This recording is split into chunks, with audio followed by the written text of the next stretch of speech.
হে আমার উম্মতরা, কান্দো কান্দো, কান্না না আসলে কান্নার ভান ধরো। আল্লাহ রাব্বুল আলামিন কোরআনুল কারীমের ভিতরে বলেন, ফালিয়াদহাকু কালিলা ওয়ালিয়াবকু কাসীরা। হে আমার বান্দা বান্দিরা, বেশি বেশি পরিমাণে কাঁদো, কম কম হাসো। কিয়ামতের ময়দান জাহান্নাম ফেরেশতারা ধইরা রাখতে পারে না। আল্লাহ নবী সাল্লাল্লাহু আলাইহি ওয়াসাল্লাম সিজদায় পড়ে কান্দে, হে আমার মালিক, তোমার ইজ্জতে জালালের কসম খাই আমি বলছি, আজকে যদি জাহান্নাম আমার একটা উম্মতকে খাইয়া ফেলে, আমি রাসূল তোমার বেহেশতে যাব না। আল্লাহ রাব্বুল আলামিন বলে, হাবিব গো, মাথা উঠান, এই পানি নিয়ে জাহান্নামের দিকে ছিটানি মারেন। যখন পানি নিয়ে জাহান্নামের দিকে ছিটানি মারবে, জাহান্নাম কেত কেত কইরা পিছনে দৌড় মারবে। আল্লাহ রাব্বি সাল্লাল্লাহু আলাইহি ওয়াসাল্লাম আশ্চর্য হইয়া বলবেন, রব্বুল আলামিন, এত ফেরেশতা জাহান্নামকে ধইরা রাখতে পারে না, এ কোন কুদরতি পানি, যেই পানি দেওয়ার সঙ্গে সঙ্গে জাহান্নাম কেত কেত করে পিছনের দিকে দৌড় মারলো। আল্লাহ রাব্বুল আলামিন বলে, হাবিব গো, এ কোনো কুদরতি পানি না, এ হলো আমার বান্দা বান্দি, আপনার উম্মতেরা দুনিয়া থাকা অবস্থায় যারা এই জাহান্নামের ভয়, আমার আযাব ও গজবের ভয়, দুই চোখের পানি সেইরা কাইদা আমার কাছে মাপ চাইছে, ওই চোখের পানি হলো এই পানি। কিয়ামতের ময়দান আল্লাহ রাব্বুল আলামিন আমলনামা যখন ওজন দেবে, যাদের গুনার পাল্লা ভারী হবে, নেকের পাল্লা হালকা হবে, তাদের জন্য আল্লাহ রাব্বুল আলামিন এমন শাস্তির জায়গা তৈরি করছেন, যে শাস্তির জায়গার নাম হলো জাহান্নাম। যেই জাহান্নামের ব্যাপারে আল্লাহ রাসূল সাল্লাল্লাহু আলাইহি ওয়াসাল্লাম বলছেন, এত ভয়ানক, এত কঠিন, যে কেউ কোনোদিন শুনে নাই, দেখেও নাই, কল্পনাও আসে নাই, যে এরকম এরকম শাস্তি, এরকম এরকম কষ্ট, এরকম এরকম ভয়ানক হতে পারে, তার চেয়েও ভয়ানক। কে বলছে? আল্লাহ রাসূল সাল্লাল্লাহু আলাইহি ওয়াসাল্লাম। এখন আমার ভাইদেরকে বলবো, পর্দার আড়ালের মা বোনরা যারা শুনতেছেন, আমরা মুসলমান যারা, তারা তো স্বাভাবিক চাই যে দুনিয়ার থেকে বিদায় নিয়ে কবরে যাব, ওই আখিরাতের যে স্থায়ী শান্তিকে বেহেশতে আমরা যাব, এরকম নিয়ত আছে না? এই বেহেশতে যাওয়ার জন্য, জাহান্নাম থেকে বাঁচার জন্য যে মাহফিলে আসছে, এই জাহান্নাম থেকে বাঁচার জন্য, বেহেশতে যাওয়ার জন্য তো নামাজ পড়ি, রোজা রাখি, হজ যাকাত আদায় করি, ভালো কাজগুলো করি, কথা ঠিক না? অনেক সময় আমার অনেক ভাইরা, অনেক পর্দার মা বোনেরা, তারা বলে, হুজুর, চাই তো ভালো কাজ করতে, কিন্তু পারতেছি না। না পারার পিছনে কারণ আছে না? না নাই। আল্লাহ রাব্বুল আলামিন আপনাকে আমাকে বানাইছেন, বানানোর পরে দুনিয়াতে পাঠাইছেন। আল্লাহ রাব্বুল আলামিন কোরআনুল কারীমের ভিতরে বলছেন, আল্লাযী ইউওয়াসউইসু ফী সুদুরিন নাস মিনাল জিন্নাতি ওয়ান নাস। এখানে দুই ধরনের শত্রুর কথা আল্লাহ বলছেন, যে তোমাদেরকে শত্রু ধোঁকা দিয়া, খারাপ কাজের ভিতরে লিপ্ত করাইয়া জাহান্নামে নেওয়ার জন্য চেষ্টা করে। এর ভিতরে একটা হলো জিন শয়তান। কি শয়তান? আর জিন শয়তানের ব্যাপার আল্লাহ রাব্বুল আলামিন বলছেন, ইন্নাশ শাইতানা লাকুম আদুউন ফাত্তাখিযুহু আদুওয়া। কোরআনুল কারীমের ভিতরে আল্লাহ বলছেন যে শয়তান তোমাদের জাহের বাহের প্রকাশ্যে শত্রু, ওকে তোমরা শত্রু হিসাবেই জানো, কখনো বন্ধু হিসাবে গ্রহণ করিও না। কে বলছেন? এখন জিন শয়তান আপনাকে আমাকে কোরআন কারীম অন্য আয়াতে আল্লাহ বলছেন যে দুনিয়ার যে চাকচিক্যময় এইটা আপনার আমার সামনে ওইভাবে উপস্থাপন করে আপনার আমার মন দিলকে ওদিকে ঝুঁকায়। কে ঝুঁকায়? শয়তান। কে ঝুঁকায়? আপনার আমার মন দিল ওদিকে ঝুঁকে যায়। এখন ওই শয়তান থেকে আমাদের বাঁচা লাগবে, কথা ঠিক কিনা? আর একটা শত্রুর কথা বলছি, মানুষ শয়তান। আর একটা কি শয়তান? এই মানুষ শয়তান কিন্তু আপনার স্ত্রীও হতে পারে, আপনার ছেলে সন্তান হতে পারে, আপনার বাপও হতে পারে, আপনার বন্ধু বান্ধব হতে পারে, আপনার দলের নেতা নেত্রীরাও হতে পারে। বলে হুজুর তা কেমন? এক কথায় বুঝবেন যে আপনাকে গুনার ব্যাপারে উদ্বুদ্ধ করে, সে যে হোক না কেন, সেই হলো মানুষ শয়তান। সেদিন কে আর সর্বনাই মাহফিল শেষ হইল না? এক আল্লাহর বান্দা নতুন মনে হয় সর্বনাই আসছিল। সর্বনাই থেকে যাওয়ার পরে তার স্ত্রী তার দাড়ি ধরে সিরিয়ে বলাইছে, বলতেছে তুই সর্বনাই গেছো কেন, মানে দাড়ি রাখছো কেন?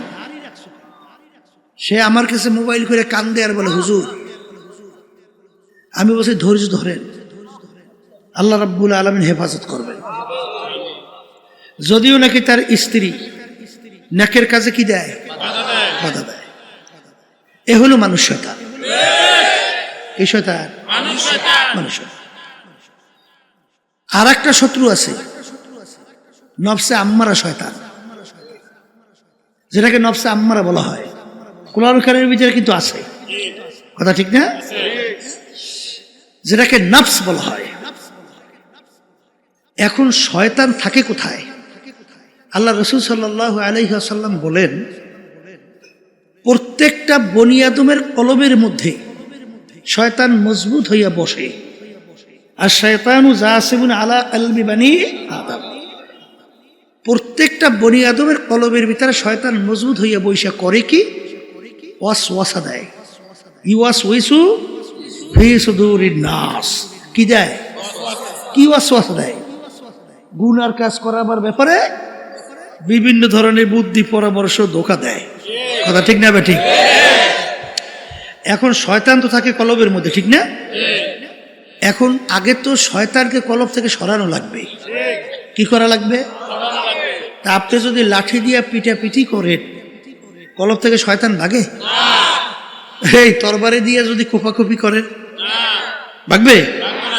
তাহলে এই শয়তান কলব থেকে সরাইবেন কেমনে? আল্লাহ রাসূল সাল্লাল্লাহু আলাইহি ওয়াসাল্লাম বলেন, যেই আল্লাহর বান্দা বান্দিরা আমার উম্মতেরা আল্লাহর জিকির করে, কি করে? আল্লাহর জিকিরের মাধ্যমে শয়তান কলব থেকে সরিয়ে যায়। শয়তান কলব থেকে সরিয়ে যায়। এখন শয়তান যখন কলব থেকে সরে, তখন দেখবেন নফসে আম্মারা যে বলছিলাম যে আপনাকে আমাকে গুনাহ করাবার জন্য কি করে? আদেশ করে। এই নফস আম্মারা থাকে কিন্তু ভিতরে। কোথায় থাকে? মানুষের ভিতরে। শয়তান দেয় পরামর্শ, আর নফস আম্মারা সে ভিতরে থেকে ওরে বাস্তবায়ন করায়, কথা ঠিক কিনা? এখন যুদ্ধের কিন্তু একটা কৌশল আছে। কি কৌশল? দেখবেন যদি দেশ দখল করতে হয়, তখন বাদশাকে ঘায়েল করার আগে তার আশেপাশে পরামর্শদাতা থাকে না? না থাকে না? মন্ত্রী পরিষদ। কি পরিষদ? মন্ত্রী পরিষদ, উপদেষ্টাও অনেক কিছু। আগে এদেরকে সরাইতে হয়, তাহলে বাদশাকে দমন করা যায় না, ঠিক কিনা? এখন শয়তান হলো মন্ত্রী, প্রধান, উজিরে আলা, প্রধানমন্ত্রী, পরামর্শ দেয় বাদশাকে। তাকে শয়তানকে সরাইতে হবে। এখন শয়তান সরানোর জন্য অস্ত্র কি? বলেন মুখ খুললে আল্লাহর জিকির। আল্লাহর জিকিরের মাধ্যমে শয়তান কি হয়? দূর হয়। এখন মন্ত্রী পরিষদ যখন ভেঙে যায়, তখন সরকার কি হয়? বাদশা দুর্বল হয়। এখন এই বাদশার সঙ্গে যুদ্ধ করতে হবে। কি করা লাগবে? এই যুদ্ধ করতে হবে। যুদ্ধটা কিন্তু অত সহজ না। আল্লাহ রাসূল সাল্লাল্লাহু আলাইহি ওয়াসাল্লাম বলছেন, রজানা মিন জিহাদিল আসগারি ইলা জিহাদিল আকবার। আল্লাহ রাসূল সাল্লাল্লাহু আলাইহি ওয়াসাল্লাম বলছেন যে, হে আমার সাহাবারা, ছোট যুদ্ধের থেকে বড় যুদ্ধের দিকে রওনা করলাম। কে বলছেন? সাহাবায়ে কেরাম প্রশ্ন করলেন, হে আল্লাহর রাসূল সাল্লাল্লাহু আলাইহি ওয়াসাল্লাম, এখন মাত্র যুদ্ধ করলাম, আমাদের কত লোক শাহাদত বরণ করছে, ওদের কত লোক মেরে ফেললাম, এর চেয়ে আবার বড় যুদ্ধ কোনটা? আল্লাহ রাসূল সাল্লাল্লাহু আলাইহি ওয়াসাল্লাম বলেন, নফসের সঙ্গে জিহাদ করা এর চেয়ে বড় যুদ্ধ। নফসের সঙ্গে জিহাদ করা এই যুদ্ধের চেয়ে বড় যুদ্ধ। বলে তা কেমন? বাহিরের শব্দ এত বাড়াইছে, মানুষ যে ঘরে করছে বাচ্চারা সুস্থ থাকবে তাও মনে হয় থাকতে দেবে না। মাঠের বাইরের শব্দ একরকমের করার চেষ্টা করে,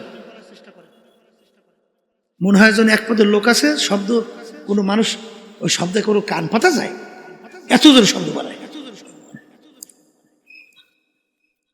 তা সেই কথা বলতে চাইছিলাম, যুদ্ধ শুরু হয়েছে প্রকাশ্যে। আপনার যদি ঈমান থাকে, যদি দুনিয়া থেকে বিদায় হয়ে চলে যান, শহীদি দরজা পাবেন, বিনা হিসেবে বেহেশতে যাবেন। জেসেন না ঠকছেন? মরণ তো লাগবেই, আসতে বলে। এখন শহীদি দরজা পাইলে কোনো সুয়াল প্রশ্ন কিছু নাই, কথা বলে না। তাহলে যার যা আল্লাহ রাব্বুল আলামিন কিসমতে রাখছে সেইটাই তো হবে, কথা ঠিক কিনা? আচ্ছা, যুদ্ধ শুরু হয়েছে, একসময় শেষ হবে না চলতেই থাকবে? তাহলে শুরু আছে, শেষ।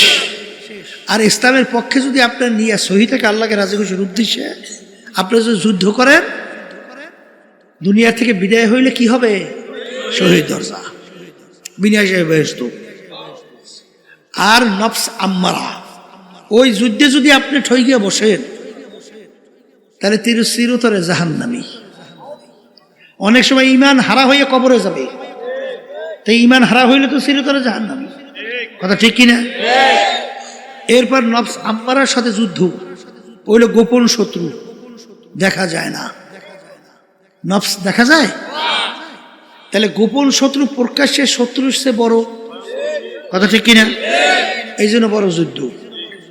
আর নফস আম্মারার সঙ্গে যুদ্ধ এখন শুরু হয়েছে, শেষ না একেবারে রুহু বাইরান পর্যন্ত? একবার রুহু বের হওয়া পর্যন্ত নফসের সঙ্গে জিহাদ, কথা ঠিক কিনা? আল্লাহর ওলিরা জিহাদ করতে করতে এক পর্যায়ে ইন্তেকালের আগেও বলতেছিলেন তার মন চাইছে ইন্তেকালের আগে একটু শারিক খাবে। তখন তিনি বলতেছেন, নফস, তোর বিরুদ্ধে আজীবন জিহাদ করে আসছি, এখন মৌতের পূর্ব মুহূর্তে তোর আশা আমি পুরাবো যে না, খাবো না, খাবো না। ওই সময় যুদ্ধ, তাহলে মৌত বের হওয়ার আগ পর্যন্ত কি?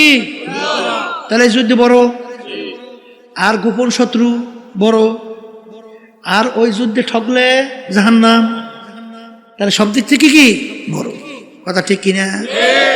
এখন আমার ভাইদেরকে বলবো, পর্দার আড়ালের মা বোনরা যারা শুনতেছেন, এগুলা কিন্তু আমার কথা না, কোনো আলেমের কথা না, কোনো মুফতি মুহাদ্দিসের কথা না, আল্লাহ রাসূল সাল্লাল্লাহু আলাইহি ওয়াসাল্লাম বলছে, আমরা শুনাইতেছি। কে মানবেন না মানবেন সেটা তো আমাদের ব্যাপার না, এটা তো বোঝাপড়া করবেন আল্লাহর সঙ্গে, কথা ঠিক কিনা? তাহলে এখন নফসের সঙ্গে জিহাদ করা লাগবে না? আচ্ছা, এই নফস আবার তিন প্রকার। প্রথম বলছি নফসে আম্মারা, দ্বিতীয় নফসে লাউয়ামা, তৃতীয় নফসে মুতমাইন্না। লাউয়ামা কাকে বলে? গুনাহ করার সময় চুপ থাকে, গুনাহ হওয়ার পরে আফসোস তৈরি হয়, গুনাহটা কেন করলাম। এই নফস কোন নফস? বলেন নফসে লাউয়ামা। আপনি পরীক্ষা করে দেখতে পারবেন আপনার নফসটা কোন নফস, কথা ঠিক কিনা? এরপর মুজাহাদার মাধ্যমে, জিকির আজকারের মাধ্যমে, মৌতের মুরাকাবার মাধ্যমে, কোরআন কারীমের তেলাওয়াতের মাধ্যমে, এই সাদিকিন বান্দাদের সংস্পর্শে যাওয়ার মাধ্যমে আস্তে আস্তে ওই নফস পরিবর্তন হইয়া এক পর্যায়ে নফসে মুতমাইন্নায় পরিণত হয়ে যায়। নফসে মুতমাইন্না কাকে বলে?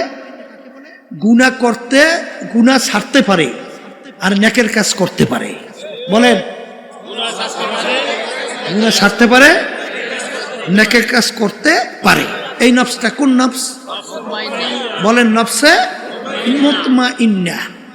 আর কোরআনুল কারীমে আল্লাহ রাব্বুল আলামিন বলছেন, ইয়া আইয়াতুহান নাফসুল মুতমাইন্নাহ ইরজিই ইলা রাব্বিকি রাদিয়াতাম মারদিয়া ফাদখুলি ফি ইবাদি ওয়াদখুলি জান্নাতি। সুবহানাল্লাহ। আল্লাহ রাব্বুল আলামিন কিয়ামতের ময়দানে নফসে মুতমাইন্নার দলদেরকে ডাকবে। কোন নফস? বলেন, নফসে মুতমাইন্নার দল। নফসে মুতমাইন্না কাকে বলে? বলেন, গুনার কাজ ছাড়তে পারে, নেকের কাজ করতে পারে। এই নফস কোন নফস? তা আল্লাহ যখন কিয়ামতের ময়দানে ডাক দেবেন নফসে মুতমাইন্নার দলের আসো, আপনার নফস দুনিয়ায় থাকা অবস্থায় পরীক্ষা করে দেখেন আপনার নফসটা কোন নফস? নফসে আম্মারা, না নফসে লাওয়ামা, না নফসে মুতমাইন্না? যদি নফসে মুতমাইন্নায় আপনার নফসকে না পৌঁছাইতে পারেন, তাহলে কিয়ামতের ময়দান যখন আল্লাহ আপনাকে ডাকবে, আল্লাহ যখন নফসে মুতমাইন্নার দলদেরকে ডাকবে, তখন আপনি আল্লাহর ডাকে সাড়া দিতে পারবেন? কথা বলেন না কেন? আল্লাহ ডাকে কি বলবেন? হে নফসে মুতমাইন্নার দলেরা, প্রথম বলবে তোমরা আমার বান্দা বান্দীদের দলের মধ্যে কি হয়ে যাও? শামিল হয়ে যাও। সুবহানাল্লাহ। এরপর আল্লাহ বলবেন বেহেশতে এখন ঢোকো। আগে বান্দা বান্দীদের কাতারে শামিল, এরপরে কি? বেহেশতে ঢোকো। এখন আমার ভাইদেরকে বলবো, পর্দারে মা বোনরা যারা শুনতেছেন, আচ্ছা এখন নফস কি নফসে মুতমাইন্না পৌঁছানো লাগবে? একটু আসতে লাগবে। তাই নফসে মুতমাইন্না পৌঁছার জন্য চেষ্টা করা লাগবে না? হ্যাঁ, চেষ্টা কেমনে করবেন একটু পরীক্ষা করে দেখেন। যারা সহি তরিকা বুঝেন, সঠিক রাস্তা, অর্থাৎ এই যে পীর মুরিদি শোনেন, এই পীর মানে মুরব্বী, একটা ফার্সি শব্দ, আরবিতে বলে মোরশেদ, বাংলা অর্থ হল পথ প্রদর্শক। যারা এই সহি তরিকার সাথে জড়াইছে, সম্পর্ক রাখছে, আর এটা তো আল্লাহর হুকুম পালন করছে। কার হুকুম? আল্লাহ কি বলছে? তোমরা সাদিকিন বান্দাদের সঙ্গী হও, তাদের সঙ্গে স্পর্শে যাও। গেলে হয় কি? আল্লামা জালালউদ্দিন রুমি রহমাতুল্লাহি আলাইহি তিনি বলছিলেন না, খোদ বা খোদ মাওলানা রুমি না শোধ, তা গোলামে শামসুত তিবরিজি না শোধ। আমি রুমি ততক্ষণ পর্যন্ত রুমি হতে পারি নাই যতক্ষণ পর্যন্ত শামসুত তিবরিজির সংস্পর্শে যাই নাই, তার শাগরেদ হতে পারি নাই। তাহলে বোঝা গেল যে আল্লাহর হুকুম আকুনু মা সাদিকিন, আপনি আল্লাহর খাস বান্দাদের সঙ্গে সম্পর্ক যদি তৈরি না করে, আপনি ইচ্ছা করলেই শয়তানের ধোঁকা, নফস আম্মারার ধোঁকার থেকে বাঁচা সম্ভব না। এই ক্ষেত্রে যে আমার আব্বাজান রহমাতুল্লাহি আলাইহি দাদাজানের কথা উল্লেখ করে বলতেন, আমার দাদাজান রহমাতুল্লাহি আলাইহি বলছিলেন, যার মুরব্বি নাই ওর মুরব্বি হয় শয়তান। কারণ আল্লাহ রাসূল কি বলছেন? শয়তান কোথায় বসা থাকে? তাই কলয়ে বসে কি দেয়? ওয়াসওয়াসা দিয়ে বান্দাবান্দিকে কোথায় নেয়? গুনার কাজের ভিতরে নিয়ে জাহান্নামের দিকে রওনা করায়। কথা ঠিক না? এখন কিতাবের ভিতরে আসছে, মান আরাফা নাফসাহু ফাকাদ আরাফা রাব্বাহ, যে নিজের নফসের পরিচয় লাভ করতে পারছে সে আল্লাহর পরিচয় লাভ করতে পারছে। কথা ঠিক কিনা? এখন আমার ভাইরা, আমার পর্দা আলে মা বোনরা, সবাই তো আমরা চাই যে নেকের পাল্লা ভারী হোক, গুনার পাল্লা হালকা হোক। চাই কি চাই না? এখন গুনার পাল্লা যদি হালকা করতে চান, নেকের পাল্লা ভারী করতে চান, তাইলে আপনার আল্লাহর হুকুম পালন করা লাগবে না? আসতে কর লাগবে না? লাগবে না? এক শ্রেণী বর্তমান আছে চালাক। চালাক বুঝেন নাই? হ্যাঁ, দেখলে কোরআন হাদিস তো আমি নিজেই পড়তে জানি, আর একজনের থেকে পরামর্শ লাগবে কেন? আছে না নাই? ওর নিজের কপাল পড়ছে, আর একজনের কপাল পড়ার চেষ্টায় আছে। ঠিক না? ঠিক। এই জন্য আমার ভাইদেরকে বলবো, পর্দা আলে মা বোনরা শুনতেছে, পরীক্ষা করে দেখেন, যারা সহি তরিকার সাথে জড়াইয়া আছে তাদের আমল আখলাকের দিকে তাকাইয়া দেখেন। আমল মানে কাজ, আখলাক মানে চরিত্র। আখলাক মানে কি? চরিত্র। আর আমল মানে কি? কাজ। আমল আখলাক আর উত্তম চরিত্র ছাড়া কেউ কোনোদিন বেহেশতে যাইতে পারে? পারবে না। শোনেন, আল্লাহ রাব্বুল আলামিন তার রাসূলকে দুনিয়াতে পাঠাইছেন, উপদেশ কি দিয়েছেন? কি দিয়েছেন? ইন্নাকা লাআলা খুলুকিন আযীম। নিশ্চয়ই আপনাকে আমি উত্তম চরিত্রের অধিকারী কইরা আমি আপনাকে সৃষ্টি করছি। কথা ঠিক কিনা? এখন উত্তম চরিত্র তৈরি করার জন্য আর নেক আমল বাড়াবার জন্য সাদিকিন বান্দাদের সংস্পর্শে আসতে বোঝে নাই মনে হয়। সবাই বলে যাওয়া লাগবে। কথা ঠিক কিনা? দেখবেন যারা সাদিকিন বান্দাদের সাথে সম্পর্ক রাখে তাদের আমলের দিকে তাকান, কাজের দিকে তাকান। কি হুশ থাকতে নামাজ ছাড়ে? আসতে কয় তো নামাজ ছাড়ে? আচ্ছা, নামাজ ছাড়ে না, মিথ্যা কথা বলে? বলে না। জুলুম করে? করে না। তাইলে বুঝা গেল হারামের কাছেও আল্লাহর ফজলে যায় না, সুদ ঘুষের কাছেও যায় না, কারণ ওটা খারাপ আমল। ওটা কি আমল? এই অনেকে তো নামাজও পড়ে, আবার রোজাও রাখে, এগুলো হইল সব বাহ্যিক, আসলে বাস্তবতা, আসলে সে কিন্তু লোক দেখানো অনেকটাই। অনেকে আবার চালাক বলছিলাম, একজন সাংবাদিক বড় শিক্ষিত কিছুদিন আগে আমাদের আন্দোলন অফিসে গেছে আমার সঙ্গে দেখা করার জন্য। সে বলতেছে, হুজুর, অজু করার অর্থ তো হলো পবিত্র হওয়া, পাকসাপ। তা আমি যদি পাকসাপ থাকি তাহলে আমার অজু করা লাগবে কা? নাউজুবিল্লাহ করেন না? বুঝলেন? এখন হে তো পাকসাপ আছে, অজু করা লাগবে কা? আমি বলতেছিলাম, আপনি নামাজ পড়েন কেন? কলে আল্লাহর হুকুম। কি কার হুকুম? তা আপনি নামাজ পড়েন, আল্লাহর হুকুম পালন করেন। আর অজু কিন্তু করার জন্য নামাজের আগে আল্লাহ বলছেন আল্লাহর হুকুম। এখানে ওইসব চালাকি মালাকি চলবে না। কথা ঠিকই না? চামড়ার মোটা মুজা পরে না শীতের মধ্যে? আচ্ছা, আমরা হাঁটি কি পায়ের উল্টা করিয়ে না পায়ের নিচ দিয়া? তলা দিয়ে হাঁটি, ঠিক না? আচ্ছা, এই মোটা মুজা মাসে করে কি পায়ের নিচে না উপরে? কিন্তু জ্ঞান কি বলে? হাঁটলাম তো পাওর নিচ দিয়া, মাসে করলে করা লাগে নিচে, উপরে কিসে? শরিয়াত বলছে মাসে করা লাগবে মুজার উপরে। এইটা মাইনে নেওয়ার নামই হলো মুসলমান। এক কথায় বুঝাতে যে কবি বলছিলেন, মুসলমানি বুয়াদ গরদান নেহাদান এনানে খোদ বাদাস্তে খাজা দাদান। মুসলমান বলা হয় কাকে? একটা উদাহরণ, ঘোড়ার মুখে যখন লাগাম লাগাই যখন লাগাম সরি হাতে ছাড়ে, তখন ঘোড়ার নিজের বুদ্ধি, চালাকি, শক্তি কি চলে?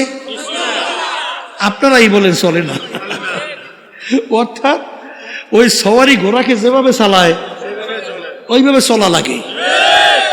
কোন শক্তি আছে যদি চলা? লাগাম কার হাতে? লাগাম মুখে লাগাইছে ঘোড়া, লাগামের রশি ছাড়ছে কারাতে। এখন সবারই যেভাবে চালায়, ডানে টান দিলে ডান, বামে টান দিলে বাম, পিছনে টান দিলে তারাই দেখা লাগে। কথা ঠিক না বেঠিক? আমরা যারা মুসলমান দাবি করি, কি পড়ছেন? কালিমা পড়ছেন? আসতে কয়তো পড়ছেন? এর অর্থ কি? কালিমার লাগাম মুখে লাগাইছেন, ঠিক কিনা? কালিমা কি পড়ছেন? লা ইলাহা ইল্লাল্লাহ লা মাকসুদা ইল্লাল্লাহ লা মাহবুবা ইল্লাল্লাহ লা মাশুকা ইল্লাল্লাহ লা মাতলুবা ইল্লাল্লাহ লা ইলাহা ইল্লাল্লাহু মুহাম্মাদুর রাসূলুল্লাহ। এই জন্য কোন এক কবি বলছিলেন, ও মুসলমান, না আমেরিকা লা লন্ডন সে উলফত, না আমেরিকা লা লন্ডন সে উলফত, হামি মস্তে মদিনা কর খোদায়া। হে মুসলমান সন্তান, তোমার আমার রাস্তা আমেরিকা, লন্ডন, ফ্রান্স, বিজাদিতের ওই কালচার, তাদের সংস্কৃতি, তাদের কালচার, তাদের দেশে আমাদের এই লাগাম না। কথা কয় না? তোমার আমার রাস্তা মদিনা শরীফ ঘুমায় আছেন মুহাম্মাদুর রাসূলুল্লাহ সাল্লাল্লাহু আলাইহি ওয়াসাল্লাম। সেই মদিনা হইল তোমার আমার রাস্তা। কি এখন ইচ্ছা করলি যেদিকে ইচ্ছা সেরকম ইচ্ছা চলা যায়? লাগাম ছাড়ছেন কারাতে? বুঝা কইছেন না? না বুঝা? হ্যাঁ, এক শ্রেণী তো আল্লাহ এবং আল্লাহ রসুলের সব ক্ষেত্রে নির্দেশ ভালো লাগে না। কি তখন বিভিন্ন কায়দায় কায়দা নিজের চালাকি বিভিন্ন ব্যাখ্যা দিয়া বিভিন্ন কায়দায় কায়দা, তারপর না কি জোরে বলেন আছে না? আছে। আপনি মুসলমান দাবি করতে পারেন, কিন্তু আল্লাহ এবং আল্লাহ রসুল আপনার মুসলমান হিসাবে গ্রহণ করছে কিনা, স্বীকার করছে কিনা, এইটা চিন্তা করে দেখছেন? এই কথা কয় না? হ্যাঁ, এই জন্য আমার বাচ্চাদেরকে বলবো, শোনেন, অত সহজ মনে করিয়েন না মিয়া। মুসলমান দাবি করব, আর কালচার থাকবে, সংস্কৃতি থাকবে, এই বিভিন্ন কায়দা কাজকর্ম থাকবে, বিজাতিদের সে মুসলমান হয়? মুসলমান আল্লাহ এবং আল্লাহর রসুলের হাতে। যখন আপনি আর আমি আমাদের লাগাম কালিমা সুপর্দ করতে পারবো, তখন আপনি আমি মুসলমান হিসেবে দাবি করতে পারবো। এই সব ক্ষেত্রে দেখছি আল্লাহর কুতু ফজলুল করিম রহমাতুল্লাহ আলাইহি, সুবহানাল্লাহ সুবহানাল্লাহ, কিসের ছেলে কিসের মেয়ে, কে আত্মীয়, ও সব বুঝতই না। কোন কাজে আল্লাহ বেজার, আল্লাহ রসুল বেজার, হুশ থাকতে সে পথে পা বাড়াইত না। আর যে কাজে আল্লাহ খুশি, বাধা দিয়েও তাকে সেই কাজ থেকে ফিরিয়ে রাখতে পারতো না। আমাদের বুঝ হওয়ার পরে যতদূর দেখছি, কথা ঠিকই না? এই জন্য আমার বাজানদেরকে বলবো, নেকের পাল্লা ভারী করতে চান না? গুনার পাল্লা হালকা হোক চান না? আরে গুণা তো আছেই, গুণা ছাড়া কোনো মানুষ আছে? আল্লাহ রাসূল সাল্লাল্লাহু আলাইহি ওয়াসাল্লাম কি বলছেন? কুল্লুকুম খাত্তাউ, তোমরা সবাই গুনাহগার, গুনাহগার ছাড়া কেউ নাই। তাহলে গুনাহ তো আছেই, কথা ঠিক না ঠিক? তাহলে এখন নেকের পাল্লা কি করা লাগবে? বলের মুখ খুলে ভারী করা লাগবে। আর গুনার পাল্লা হালকা, কি জোরে বলেন, কথা ঠিক কিনা? এখন নেকের পাল্লা ভারী, গুনার পাল্লা হালকা। এই জন্য আল্লাহ হুকুম করছেন সদেকিন বান্দাদের সঙ্গী হও। এখন সদেকিন বান্দাদের সঙ্গী হইলে তখন কোন কোন কাজ করলে তোমার নেকের পাল্লা ভারী হবে, গুনার পাল্লা হালকা হবে, তোমাকে শিক্ষা দেবে। কথা ঠিক কিনা? যে কোরআন এবং হাদিস অনুযায়ী আপনি মাইনা আল্লাহর ফজলে আমল করবেন, দিনার দিন দেখবেন আপনার নেকের পাল্লা ভারী হইতেছে আর গুনার পাল্লা হালকা হইতেছে। কথা ঠিক কিনা? আবু বকর সিদ্দিক রাদিয়াল্লাহু তাআলা আনহু, ওমর ফারুক রাদিয়াল্লাহু তাআলা আনহু, উসমান গনি রাদিয়াল্লাহু তাআলা আনহু, আলী কারামাতুল্লাহ আজহু রাদিয়াল্লাহু তাআলা আনহু, এই যে সাহাবায়ে কেরামদের কথা শুনছেন, তাবিঈনদের কথা শুনছেন, তাবিঈনদের কথা শুনছেন, এই উলামায়ে মুতাকাদ্দিমিন মুতাআখিরিন হাত্তা কাল এখন পর্যন্ত যত আল্লাহ ওয়ালাদের আল্লাহ ওলিদের ইতিহাস শুনছেন, তারা যে কোনো একজন আল্লাহর খাস বান্দার সংস্পর্শে যায় নাই? আসতে কয় গেছে না যায় নাই?